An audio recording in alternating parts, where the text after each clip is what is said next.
يا مساء الخيرات على كل اهلاوي واهلاويه في المجره. معاكم شريف، ارجو دعمي بشير ولايك سبسكرايب وفعل زر الجرس عشان يوصلك كل جديد، وعندك لينك الفيسبوك في اول كومنت، خش اعمل لي فولو شير عشان الفيديو يوصل لكل الناس ونواجه اعلام الزملكاوي المنحاز. مبروك للنادي الاهلي وكل جماهيره، والنادي الاهلي بيكمل رباعياته زي ما فاز برباعيه على طلائع الجيش بيفوز برباعيه على نادي الداخليه. الماتش كان بيسير باداء ممتاز، شفنا اهداف عديده للنادي الاهلي. شفنا اول جون للنادي الاهلي ملغي لعبد القادر، وكان جون فيه جمله حلوه، ولكن عبد القادر كان بيصاحبه النهارده الحظ السيء وعدم تركيز. يعني الحظ سيء وعدم تركيز، لانه كان في اول جون ليه كان واقف اوفسايد بشكل واضح جدا، وكلنا يعني بعد ما اتعادت شفناها. فلازم عبد القادر كان ياخد باله من نقطه زي دي، لازم ياخد باله هو واقف فين. شفنا النهارده امام عاشور بيبدع، وانا من وجهة نظري كان هو افضل لاعب في الملعب النهارده. شفنا تحركاته بشكل كبير، شفنا اهدافه، شفنا ذكائه لما كان واقف في التسلل وساب الكوره وسابها لعمر كمال عبد الواحد. وبمناسبه ان عمر كمال عبد الواحد النهارده رجع، الحمد لله على السلامه. عمر كمال عبد الواحد النهارده ادى اداء عالي جدا، وانا من وجهة نظري ان عمر كمال عبد الواحد هيتم الاستفاده بيه في ماتشات كتيره جدا، وهيتم الاعتماد عليه من جانب كولر. شفنا النهارده برضو وسام ابو علي النهارده هو مهاجم، شفنا له كذا دور وكذا اداء. مهاجم النهارده شفناه وكان هو فعلا المهاجم اللي النادي الاهلي محتاجه. اكتشفنا النهارده ان وسام ابو علي ممكن يلعب وينج عادي. شفنا اداء رجولي قوي من النادي الاهلي النهارده. وبالنسبه للاداء الدفاعي للنادي الاهلي، الاداء الدفاعي للنادي الاهلي كان بشكل كبير محكم. حصل بس كام لقطه كده في الاول. رامي ربيعه تخاذل في الكوره شويه، ولكن هو بيأدي اداء جيد، مش هقول ممتاز ولكن هو جيد. عبد المنعم نفس الكلام. عبد المنعم اداؤه ثابت، بيقدم اداء كويس جدا ممتاز. كريم فؤاد النهارده شفناه بيبدل مع عمر كمال عبد الواحد، وانا من وجهة نظري الشخصيه ان عمر كمال عبد الواحد هيتم الاعتماد عليه في مركز كريم فؤاد اللي هو ظهير ايسر، وفي نفس الوقت هيتم الاعتماد على كريم فؤاد برضه في الجانب الظهير الايسر، بس هيتم الاعتماد عليه في ماتشات مش كبيره. لكن عمر كمال عبد الواحد هيتم الاعتماد عليه بشكل كبير من جانب كولر زي ما قلت. فدي حاجه بالنسبه لنا احنا كانت مهمه جدا، لان احنا كنا بندور على بديل في المركز ده، وعمر كمال سوري وكريم فؤاد مش بيأدي الدور ده كما يجب ان يكون، لانه ده مش دوره او مش ده مركزه اصلا. واتكلمنا كتير في الموضوع ده. فالنهارده شفنا بديل كويس لكريم فؤاد. شفنا برضو النهارده زي ما قلت امام عاشور، شفنا حسين الشحات النهارده بيأدي دوره زي يعني كما عرفناه دائما. يعني من ساعه ما طلع شفنا حسين الشحات بيبدع. النهارده فعلا حسين الشحات بيبدع، ما عندهوش اي اخطاء، ما عندهوش اي مشاكل اقدر اتكلم فيها. واضح ان اللعيبه بدات ان هي تشد، وبدات تعرف اهميه المسؤوليه اللي عليها. بقى كان في غلطات ما بقيناش نشوفها. كان في حاجات كانت بتعدي على اللعيبه بتاعت النادي الاهلي ما بقيناش نشوفها. فاتمنى ان يكون ده مستوى النادي الاهلي فيما بعد ويفضل كده. وكمان ولازم ادي كولر حقه. يعني كولر بفضل الروتيشن اللي عمله، بفضل ان هو ريح اللعيبه. يعني امام عاشور ريح الماتش اللي فات، شفنا النهارده امام عاشور زي ما قلت بيبدع. حسين الشحات الماتش اللي فات ما كانش بيدي الاداء المطلوب، ولكن شفناه النهارده وهو بيطلع او بيبذل قصارى جهده. فكان النهارده منظر لعيبه النادي الاهلي كان كويس قوي، وكان حاجه يعني انا كاهلاوي افتخر بيها. بالنسبه الداخليه النهارده شفنا لها دور. اول الماتش شفنا اندفاع شديد جدا من جانب الداخليه. عيد مرازيق. يعني انا ليا تعليق على عيد مرازيق هقوله، بس يعني شويه كده انا هتكلم على اداء نادي الداخليه. اولا نادي الداخليه زي ما قلت بدأ الماتش بأداء هجومي، بدأ يضغط على النادي الأهلي بشكل مفاجئ، يعني ما كناش متوقعين كده. احنا دايما كنا فاكرين ان النادي الاهلي بينزل يضغط في اول الدقايق، بنبتدي نشوف بقى اللعيبه بتتمركز في المراكز بتاعتها، ونبتدي نشوف بقى كوره رايحه جايه. لكن اتفاجئنا النهارده على العكس تماما، شفنا الداخليه هي اللي بتهاجم، شفنا الداخليه هي اللي بتضغط على دفاع النادي الاهلي. وشفنا برضو اداء المان تو مان، يعني شفنا ان كل لاعب واقف مع لعيب.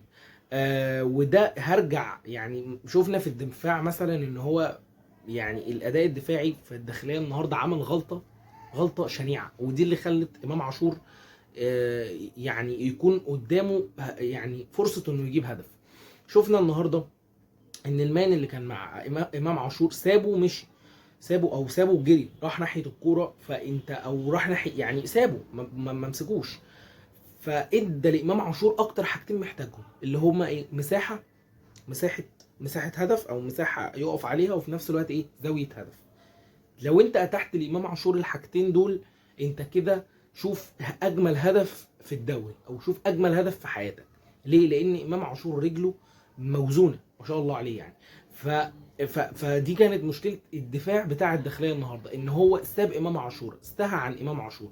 وشفنا عامه ان فكره التمركز بتاعهم مش منضبط. يعني هو عيد مرزيق كان نازل يلعب على الشكل ده، مان تو مان، كل لعيب يمسك لعيب، ما تسيبش لعيب يفلت منك ما كده. لكن انت النهارده اولا خليت اللعيبه بتاعتك تبذل يعني جهد كبير جدا بدون استفاده بالكوره.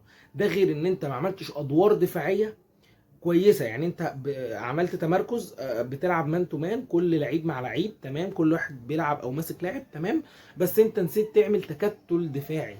وحتى لما جيت تعمل تكتل دفاعي، انت كان هدفك في قبل الماتش، او يعني كان هدفك كما يعني الناس قالت قبل الماتش، ان هو يلعب على المرتدات، هيبتدي يعمل اداء دفاعي او تكتل دفاعي كبير ويبتدي يلعب على المرتدات. انت ما عملتش حاجه، لا عملت تكتل دفاعي ولا لعبت على المرتدات. حتى الجون اللي جه نتيجه خطا في دفاع الاهلي.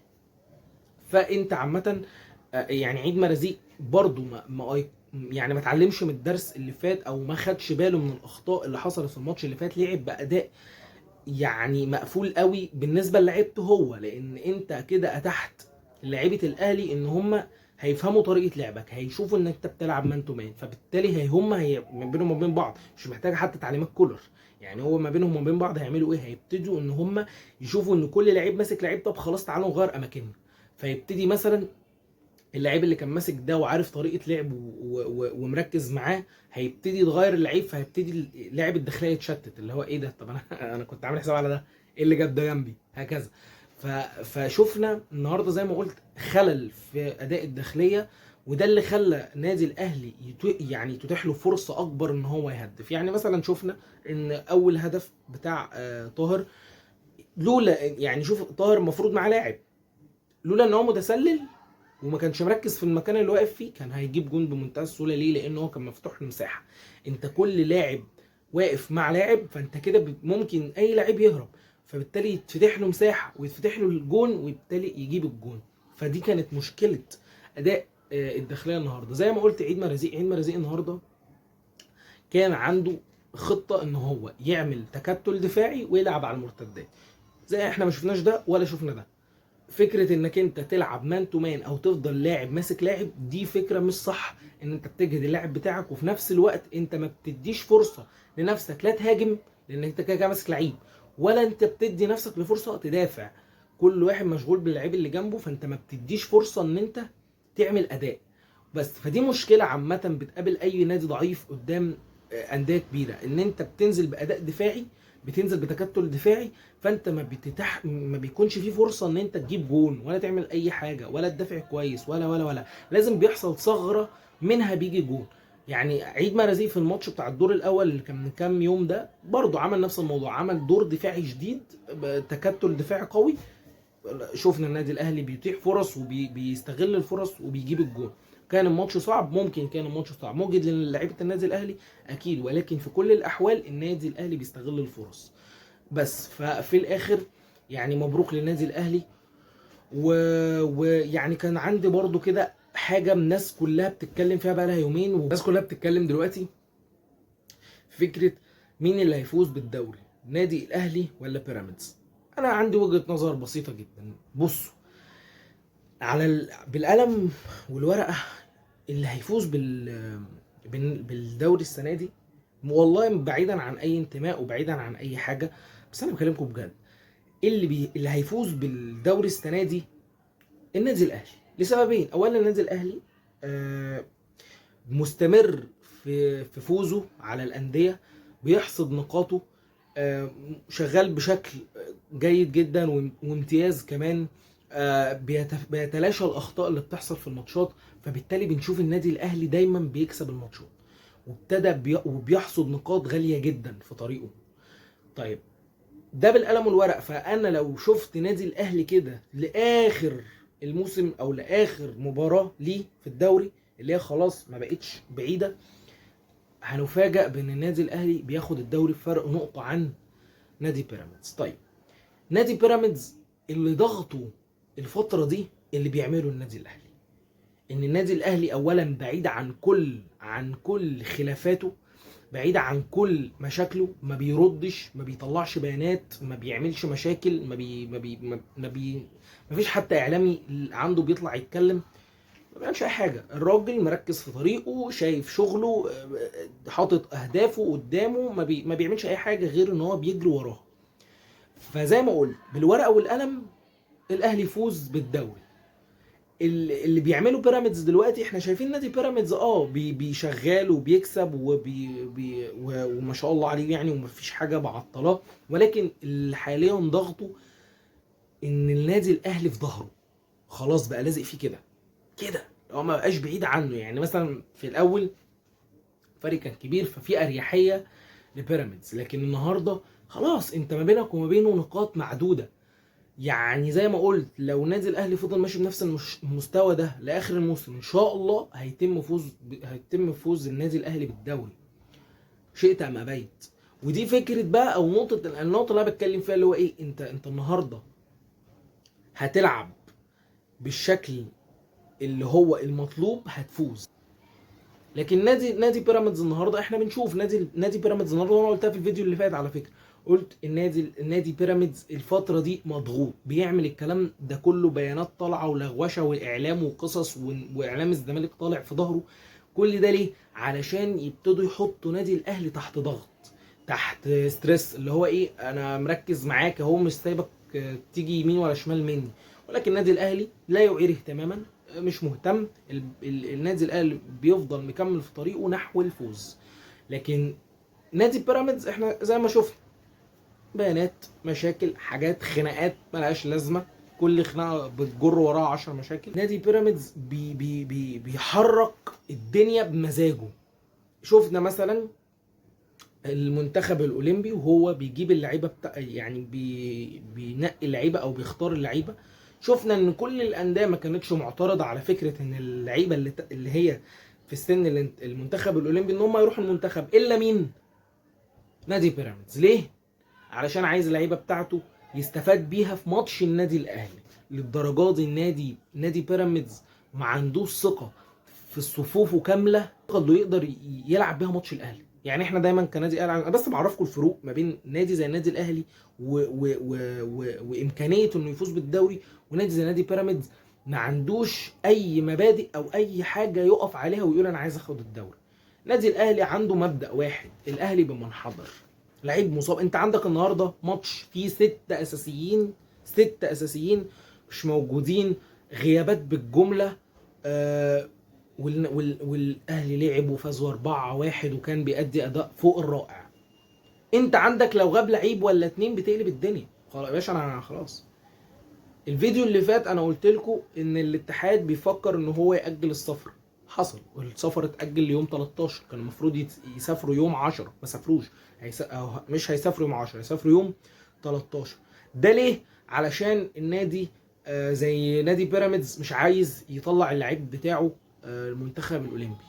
ولما نيجي احنا بقى نقول احنا مش هنبعت اللعيبه بتوعنا، بيقول لك الاهلي بيعاند. لا يا باشا، انا مش بعاند. يعني نادي بيراميدز يتجمل على حسابي؟ نادي بيراميدز يلعب بلعيبته كامله قدامي وانا ابقى مصفر لعيبتي ويرجع يقول لك نادي الاهلي بيعاند؟ والله يعني بجد الاعلام الكروي فاسد. يقول لك النادي الاهلي بيعاند، وشوف بقى ونادي بيراميدز نفسه المطبليه بتوعهم قالوا كده، قالوا شوفوا بقى مين دلوقتي اللي بيعاند، مين اللي مش عاوز يطلع اللعبه بتاعته، مين مش. محدش بيعاند، محدش بيعمل مشاكل غير نادي احنا عارفينه كويس، محدش بيوقف الدنيا غير نادي احنا عارفينه كويس. وبغض النظر عن كل ده، فيعني على الله، واتمنى كل خير، والايام هتبين اللي مخبياه. مبروك للجمهور الاهلي ولنادي ولاعيبه النادي الاهلي، والاهلي يظل في القمه وهياخد الدوري ذوق عافيه هياخده. واتمنى تكون الرساله وصلت، وشكرا.